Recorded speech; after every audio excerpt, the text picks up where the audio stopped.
Good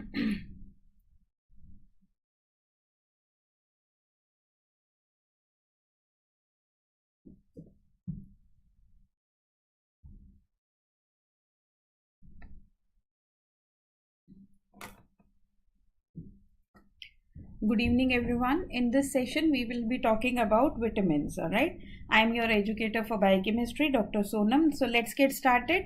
Vitamins is not a very difficult topic, right? So let's get started.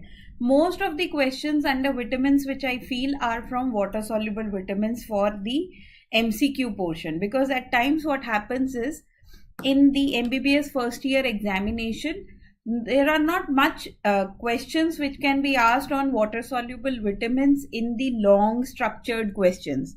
You can give a long question on vitamin K, you can give a long question on vitamin A, vitamin D.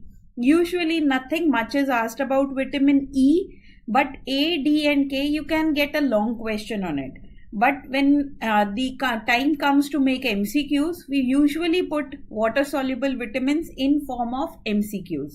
So let's get started. Let's try and understand how to solve questions on the vitamins. Question number 1. Which of the following vitamins would most likely become deficient in a person who developed a completely vegetarian lifestyle? Now, if somebody is having completely vegan lifestyle, because vitamin B12 is having no plant source, the people who are having complete vegan lifestyle, they are at risk of developing B12 deficiency, because the only source of vitamin B12 comes from the animal sources. There is no plant source. So the answer to this question is cobalamin, which is vitamin B12. Now, when vitamin B12 is absorbed, it is absorbed along with Cassell's intrinsic factor, and hence B12 is called Cassell's extrinsic factor. And when it is absorbed together at the level of terminal ileum,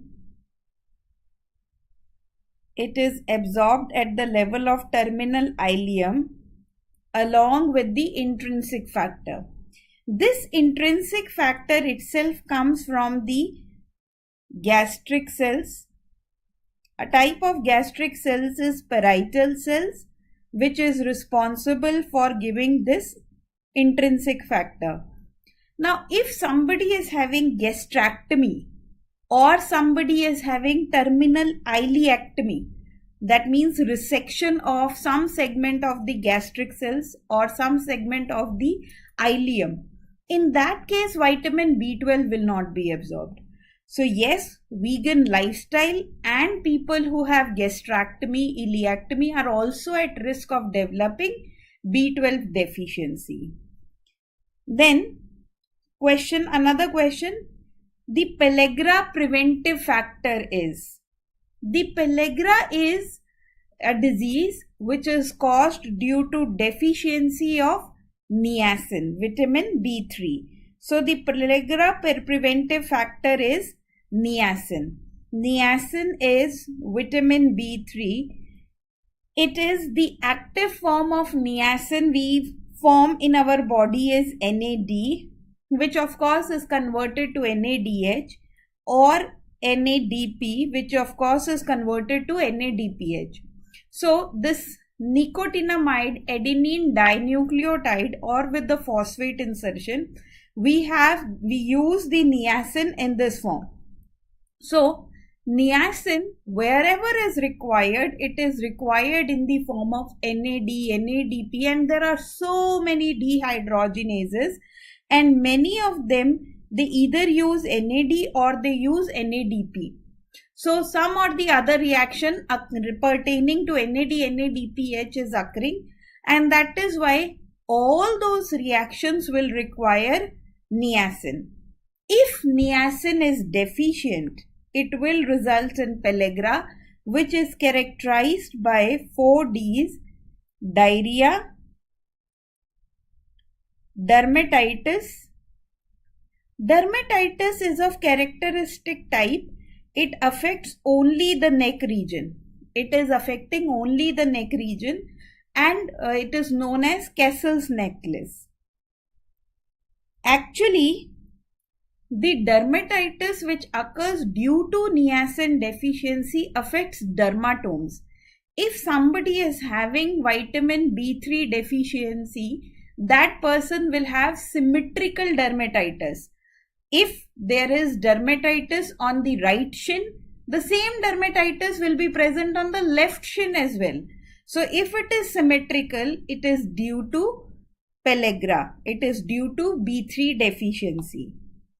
And it can also present with dementia, and if it is not treated, it will present with, it can also cause death. So diarrhea, dermatitis, dementia, death, these are the 4 Ds which are seen with the which are seen in pellagra due to niacin deficiency. Then PLP is a coenzyme for the reactions all except. See, PLP, pyridoxal phosphate, it is required for transamination. It can be required for deamination. It is used for decarboxylation reactions, but it is not used for oxidation reduction. For oxidation reduction, we mainly use NAD, NADH, or NADP, NADPH, or FAD, FADH2. So we either use vitamin B3, niacin, as I told you earlier, that is required for the formation of NAD, NADPH. For FAD, we require vitamin B2.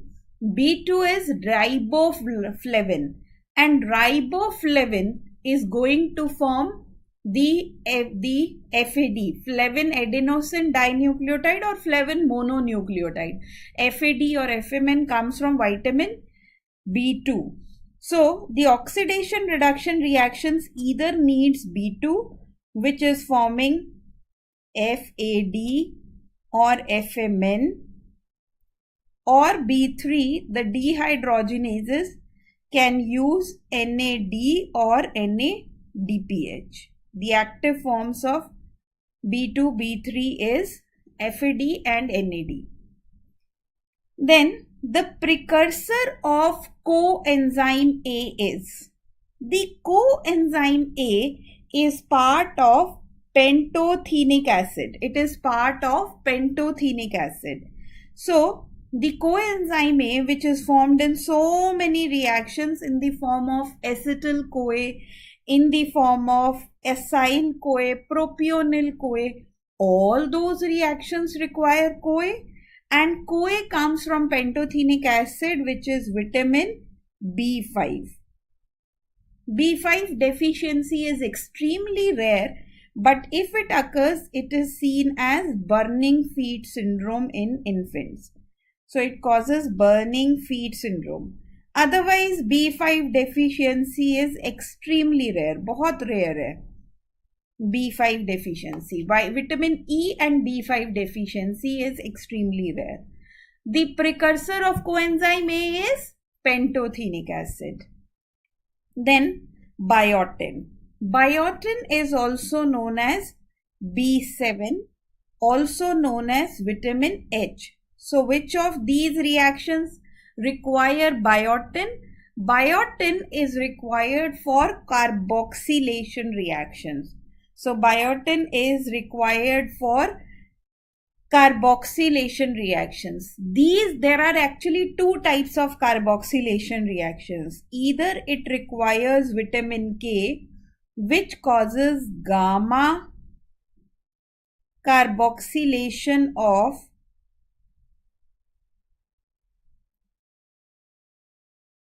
glutamic acid on proteins factor 2, 7, 9, 10. Ideally, they should be written in Roman way. I write it like this so that it gives a photographic memory. Or the another type of carboxylation occurs with biotin, B7, also known as vitamin H. There are mainly many other carboxylases which do not require gamma carboxylation. Either Carboxylation will require vitamin K and or vitamin B7. So if those which do not require vitamin K, for example in post-translational modification of factor 2, 7, 9, 10, they will not require biotin, they will require vitamin K. Rest all the carboxylases, like we have pyruvate carboxylase requires biotin or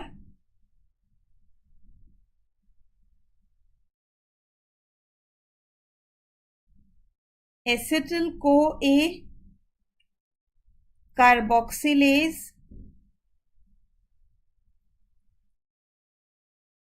requires biotin. Propionyl-CoA carboxylase requires biotin. You will find pyruvate carboxylase under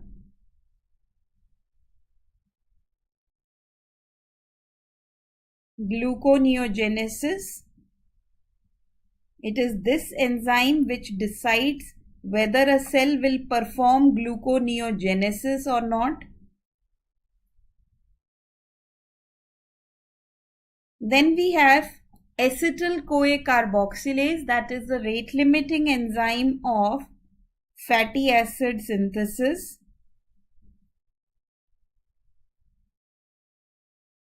And we have pyruvate carboxylase, that is the enzyme, propionyl-CoA carboxylase, that is the enzyme in odd chain fatty acid. It converts propionyl-CoA to methyl malonyl-CoA. So carboxylation are of two types. Either vitamin K is required or vitamin B7 or H is required. Gamma carboxylation of factor 2, 7, 9, 10 requires vitamin K. There are some other proteins also which requires vitamin K, like protein C gamma carboxylation, protein S ka gamma carboxylation, osteocalcin, osteonectin ka gamma carboxylation. But this gamma carboxylation always requires vitamin K. Pyruvate carboxylase, acetyl-CoA carboxylase, propionyl-CoA carboxylase, that requires vitamin B7 or biotin. Then anti-hemorrhagic vitamin is, this is vitamin K. The reason for this is vitamin K, if deficient, as I told you, vitamin K is responsible for post-translational modification. So agar ye factor 2, 7, 9, 10 is initially present in inactive form after gamma carboxylation, that means after addition of carbon dioxide to its gamma carbon atom, now factor 2, 7, 9, 10, they all have their 1 carbon dioxide. Now they have become active. And the moment they are active, they will be able to cause because vitamin K is activating clotting factors, it will cause clotting. So these factors are clotting factors. Factors 2, 7, 9, 10, they will cause clotting. Now what vitamin K does is, this enzyme here is vitamin K dependent carboxylase. This carboxylation cannot occur without vitamin K. So if vitamin K is deficient, that means there is no addition of carbon dioxide, no vitamin K, no carbon dioxide. That means you do not have a clotting factor. In that case, you will have to give vitamin K from outside, right? So to prevent bleeding, we will give vitamin K. Then all of the following vitamins have antioxidant property except the three vitamins which have an antioxidant properties is vitamin A, vitamin C and vitamin E. These vitamin A is also known as beta carotene. It is actually pro-vitamin A. Beta carotene is pro-vitamin A. It will become vitamin A in the next step by the action of intestinal dioxygenase. Beta carotene is converted to retinal, which is then converted to retinol and retinoic acid. Retinoic acid. So this here vitamin A is actually vitamin A is formed from beta carotene, so I will consider it as an antioxidant. Ascorbic acid is vitamin C. Tocopherol is another name for vitamin E. So all of these are active form but not cholecalciferol. Cholecalciferol is vitamin D3. It does not have an antioxidant properties. Out of A, C and E, most potent antioxidant is vitamin E. It prevents lipid peroxidation. It does not allow lipid to get oxidized. And because all of our cell membranes are having phospholipids, it is majorly rich in phospholipids. It is preventing the cell membranes, right? So it is basically preventing the cell membrane. Then thiamine pyrophosphate is required for the following enzyme activity. See, thiamine in its form of pyrophosphate is required for, number one, it is required for the 3-oxidative decarboxylation reactions. These include, number one, PDH, alpha ketoglutarate dehydrogenase and branch chain ketoacid dehydrogenase. There are only 3 oxidative decarboxylation reactions, and these 3 oxidative decarboxylation reactions all require thiamine. They all require thiamine in the form of thiamine pyrophosphate, TPP. You can also call it TDP, thiamine diphosphate. In addition to thiamine, they require lipoic acid, coenzyme A, FAD and NAD. These are 5 things required by these 3 reactions. Together we call them oxidative decarboxylation reaction. In addition to this, thiamine pyrophosphate is also required for an enzyme transketolase. This enzyme you will find under HMP shunt. Transketolase is an enzyme of HMP shunt. It is an enzyme of HMP shunt. So according to this given question, the answer becomes transketolase. The answer is transketolase. Then let's talk about another question.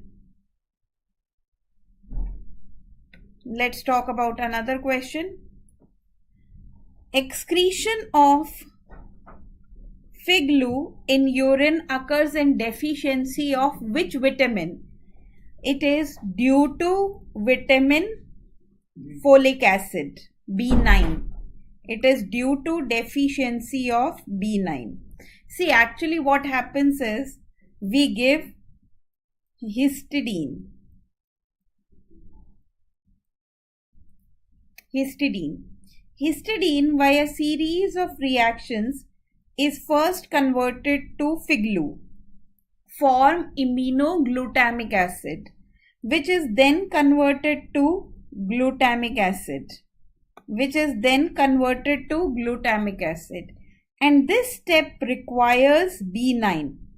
So if we give large concentrations of histidine, and this is called histidine load test. You give large concentration of histidine. If vitamin B9 is adequate, then it will form glutamic acid. Then there is no problem, it will form glutamic acid. But if there is deficiency of B9, then FIGLU will be excreted from our system. FIGLU is water loving, it is hydrophilic compound, it is excreted in urine. So it is checked for FIGLU for folic acid deficiency, and folic acid is another name for B9. Like thiamine is the name for B1, ascorbic acid is vitamin C, nicotinic acid is vitamin B3, niacin. Do not confuse nicotinic acid with nicotine of cigarette smoking. It is not same thing. Nicotinic acid forms NAD, NADP. Cigarette smoking is not of any use. Alright. Functionally active form of vitamin D is, it is 125 dihydroxycholecalciferol. The cholecalciferol is formed from 7-dehydrocholesterol, which is present in the skin. When the sunlight falls on it, it will become cholecalciferol. So the first step does not require any enzyme, rather it will occur in the skin, and this step requires sunlight. So here we will require sunlight. Now the cholecalciferol is then goes to the liver. The next step will occur in the liver, where there is present an enzyme 25-alpha hydroxylase. Hence it will form 25-hydroxycholecalciferol. CC is for cholecalciferol, which will then go to the kidneys. In the kidneys, we have two enzymes. One of them is 1-alpha hydroxylase and another is 24-alpha hydroxylase. So the option 2, 24-alpha hydroxylase, actually forms 24-25 dihydroxycholecalciferol. So you will get 125 dihydroxycholecalciferol, and you also get 24-25 dihydroxycholecalciferol. But dihydroxy 24-25 is inactive. The active form is 125 dihydroxycholecalciferol, which is more famously known as calcitriol, and the active vitamin D3. So this is 125. Which of the following enzyme is used as a measure of thiamine deficiency? If I have to measure thiamine deficiency, still I will go for erythrocyte transketolase. In the options you will see that PDH alpha ketoglutarate dehydrogenase also requires thiamine, but we do not use them for assessing B1 deficiency. If I have to assess B1 deficiency, then I go for erythrocyte transketolase activity. This is an enzyme of HMP shunt. If it is working fine, that means person's B1 levels are adequate. Which of the following is used as an assay of riboflavin status, that is vitamin B2? In order to know vitamin B2, we use an enzyme glutathione reductase. This enzyme glutathione reductase is an enzyme in the significance of NADPH. You will find this enzyme in detail under the significance of NADPH. Just to have some sense of this, there are two enzymes.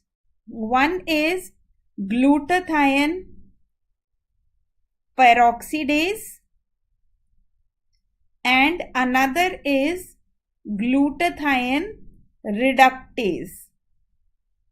Glutathione peroxidase is selenium containing enzyme. It is the enzyme. There are only few enzymes which require selenium. So this is a selenium containing enzyme. On the other hand, glutathione reductase is B2 dependent enzyme. So if I have to assess somebody's vitamin B2 status, I will go for glutathione reductase. Then, which of the following trace elements is an integral part of vitamin B12? It is cobalt. We call it transcobalamin because it is a cobalt containing, it has a cobalt containing corin ring. You have cobalt in the center and you have a huge ring, and there are, here you will have huge small rings, and then these rings are joined together with the help of cobalt, and to this cobalt either methyl group will be attached, then it will become methylcobalamin, or adenosyl group is attached, then it will become adenosylcobalamin, and if cyano group is attached, it is cyanocobalamin. Protein in raw eggs, which is present in the egg white, avidin, prevents the absorption of which of the following vitamins? So let's try and understand this. It is biotin. Raw egg has a protein known as avidin. This avidin binds with biotin. Avidin binds with biotin and it will decrease its absorption.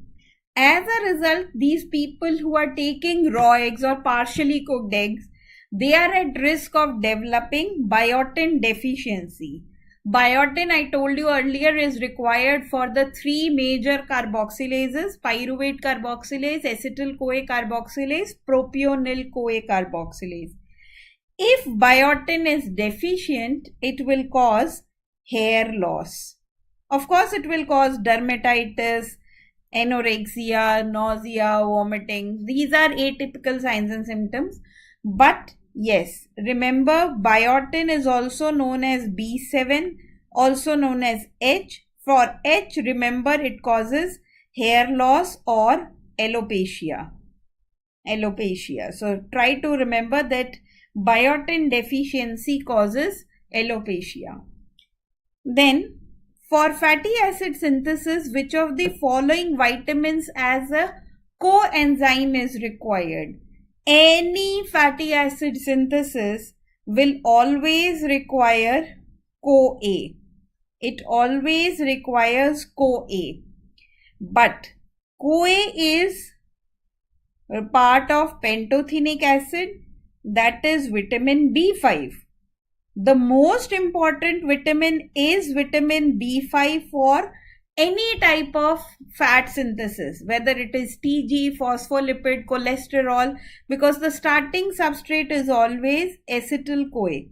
But if you see carefully, CoA is not given in the option, or pantothenic acid is not given in the options.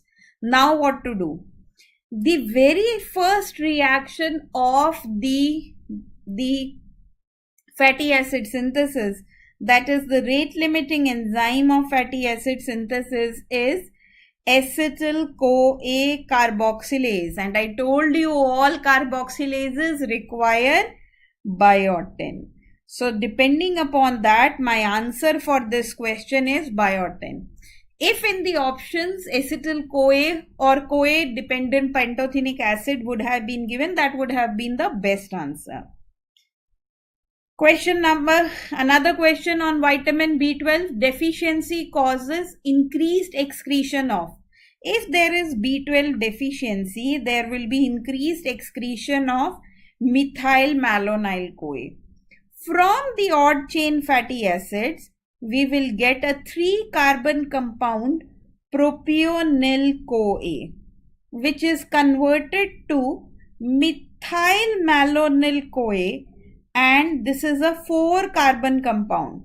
We are adding carbon dioxide, that means we will require CO2, and hence the name of the enzyme is propionyl-CoA carboxylase. In the next step, this methyl malonyl-CoA, and I told you all carboxylases require B7. In the next step, the methyl malonyl-CoA, which is 4-carbon compound, is converted to 4-carbon compound succinyl-CoA.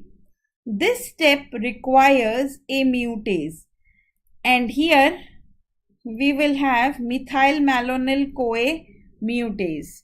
This step requires vitamin B12. This step requires vitamin B12. So, if there is B12 deficiency, methyl malonyl-CoA will accumulate, which is excreted in urine in the form of methyl malonic acid. Another problem with the accumulation of methyl malonyl-CoA is it inhibits myelin sheath, and hence B12 deficiency is associated with subacute combined degeneration. It affects both dorsal as well as lateral column. Because both of them are affected, it is subacute combined degeneration. Please note, these people, they will have loss of temperature, vibration, position sense, and therefore when you ask these people to stand still with the eyes open, they will be able to do so. But when you ask them to stand still with eyes closed, then they will not be able to do so. They'll start swaying because they do not have a position sense. Which of the following statements is false about ascorbic acid? Ascorbic acid, vitamin C, has an antioxidant property. It is a strong reducing agent. It cannot be synthesized in our body because we do not have the enzyme L-gulonolactone oxidase. This enzyme is defective. It is absent in humans. We do not have it. It is present in lower organism, primates other than humans have it, but not in human. Yes, vitamin C is responsible for a very important post-translational modification of proline and lysine, which is present on collagen. Collagen is formed. Pura collagen has been formed, but it is not active. Only it will become active. See, the whole collagen is there. Collagen is a triple helix, but it is not active. Only after you add hydroxyl group, OH, OH, OH to proline, now there will be cross linkages. There will be hydrogen bonds, and that will activate the collagen. So collagen becomes active only after post-translational modification. So the correct answer is that we cannot synthesize vitamin C. Vitamin K is involved in post-translational modification of which amino acid? I told you it is gamma carboxylation of glutamic acid. That CO2 which is added, it is added on glutamic acid.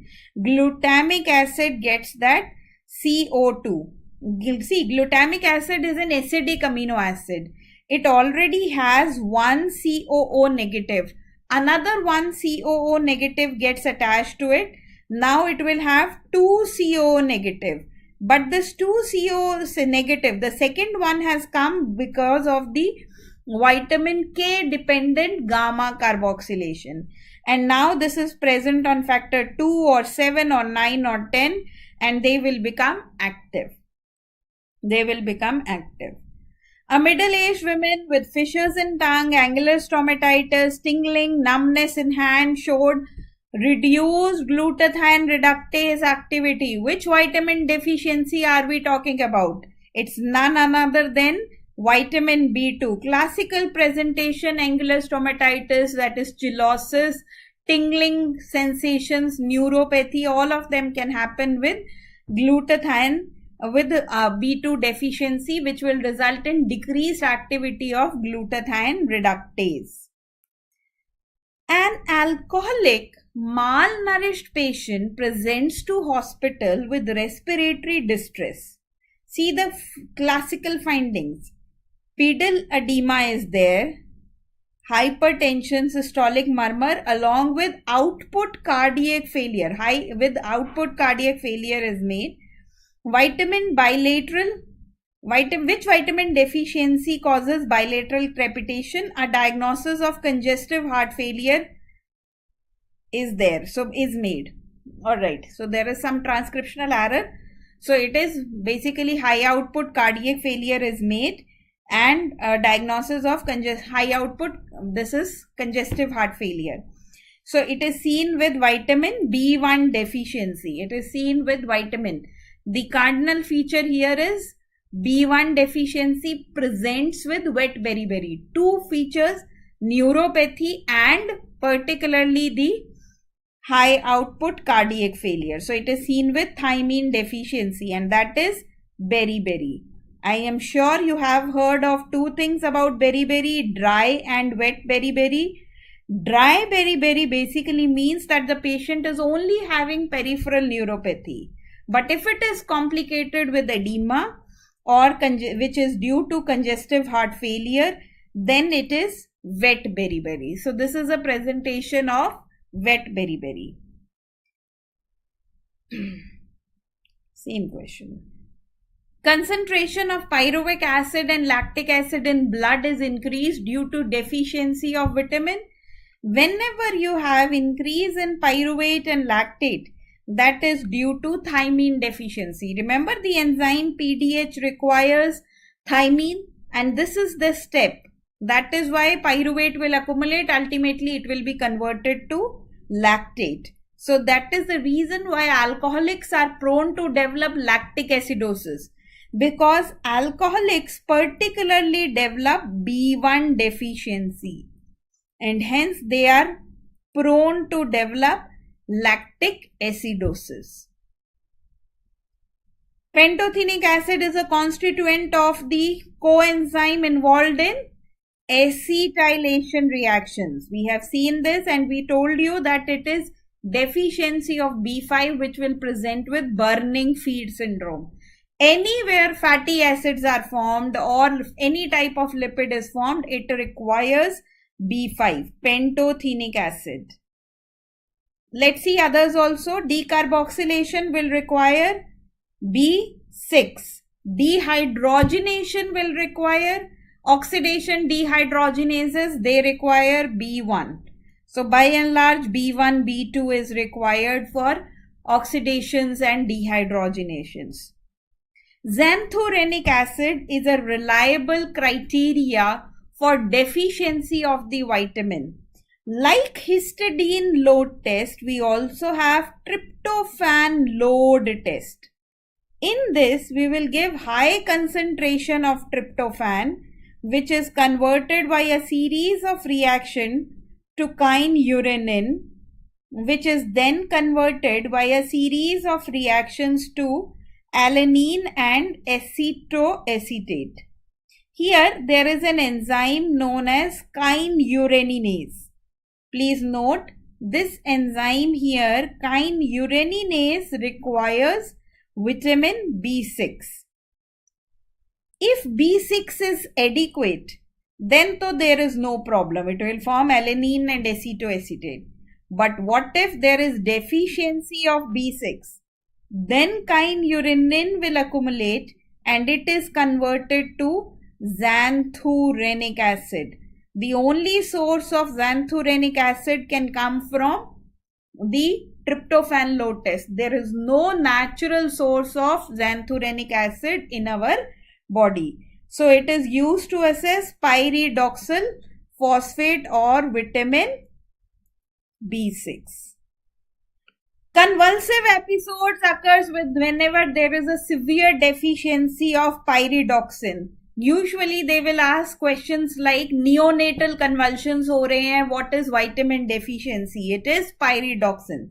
So convulsive episodes occurs with severe deficiency of pyridoxine. With this we have covered your few questions on vitamins. I wish you all the best. Keep studying. Thank you so much.